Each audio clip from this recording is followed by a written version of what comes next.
கடைசியில விஜயனாவையும் இலவசம் கொடுத்து வச்சிட்டீங்களா?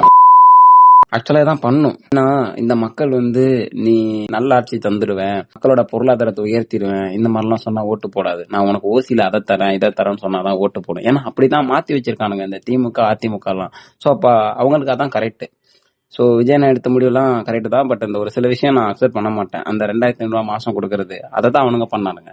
ஸோ அது பிடிக்கல. இந்த இலவச பஸ் அது பிடிக்கல. மற்றபடி அவர் சொன்ன இந்த வீட்டுக்கு 15,000 ரூபாய் கொடுக்குறேன்னு சொன்னது, இலவசமா இந்த கேர்ள்ஸுக்கு சானிடரி பேடு கொடுக்குறேன்னு சொன்னது, அண்ட் இந்த டாக்ஸி இந்த மாதிரி இதுல போகும்போது அவங்களோட பாதுகாப்பை 5 நிமிஷத்துல கன்ஃபார்ம் பண்ணலாம் அப்படின்னு சொன்னது. அப்புறம் இந்த 0 டார்க் ஸ்பாட் வெறித்தனமான ஒரு செயல்பாடு. எங்கேயுமே இருட்டான ஒரு இடத்த பார்க்க முடியாது. ஸோ நல்ல விஷயம். ஏன்னா நிறைய இடத்துல ஒத்தையடி பாதையில லைட்டே கிடையாது. கேர்ள்ஸ் நடந்து போகும்போது பயந்து பயந்து தான் நடந்து வந்துட்டு இருப்பாங்க. ஸோ இந்த ஒரு விஷயம் நான் வரவேற்கிறேன். எல்லா பக்கமும் சிசிடிவி கேமரா. அடுத்து இந்த இன்னொரு விஷயம் ரொம்ப பிடிச்சிருந்தது, இந்த வேலு நாச்சியார் படை தரம். உண்மையிலேயே இப்படி ஒரு டீம் அமைச்சு அங்கங்க வச்சுட்டோம்னு வைங்களேன், சும்மா ஒரு பொண்ணுகிட்ட பேசணும்னு நினைக்கிறவங்க கூட பயப்படுவான். நல்லதுதான். இது கொஞ்சம் ஓவர் ரெஸ்ட்ரிக்ஷன் மாதிரி தான் இருக்கு. பட் இருந்தாலும் ஒரு பெண் அந்த இடத்துல அவ அன்கம்ஃபர்டா ஃபீல் பண்ணா மட்டும்தான் அவ சத்தம் போட போறா. ஸோ அது வரைக்கும் அவ சைலண்டா தான் இருப்பா. ஸோ அதனால அவளுக்கு பிடிச்சவங்க பேசும்போது அவ சைலண்டா இருப்பா, எந்த பிரச்சனையும் இல்லை. பட் அவ சத்தம் போறா அப்படின்னா இந்த படை வந்துடும், வேலு நாச்சியார் படை.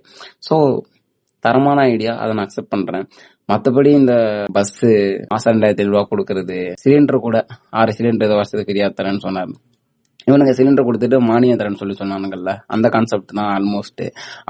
எனக்கு இந்த மாதிரி ஒரு விஷயம் பண்றேன். இது எனக்கு என்னன்னா, அவனுங்க இலவசம் கொடுத்துதான் நாட்டை இந்த லெவல்ல கடன்காரனா மாத்தி வச்சிருக்கானுங்க. இப்ப இவர் இலவசம் தரங்குறாரு, நாடு இப்ப அடுத்த லெவல் போகுமா இல்ல இன்னும் கடனா தான் போகுமாங்கிறது எனக்கு தெரியல. விஜயண்ண கிட்ட இப்படி ஒரு மாற்றத்தை நான் எதிர்பார்க்கல.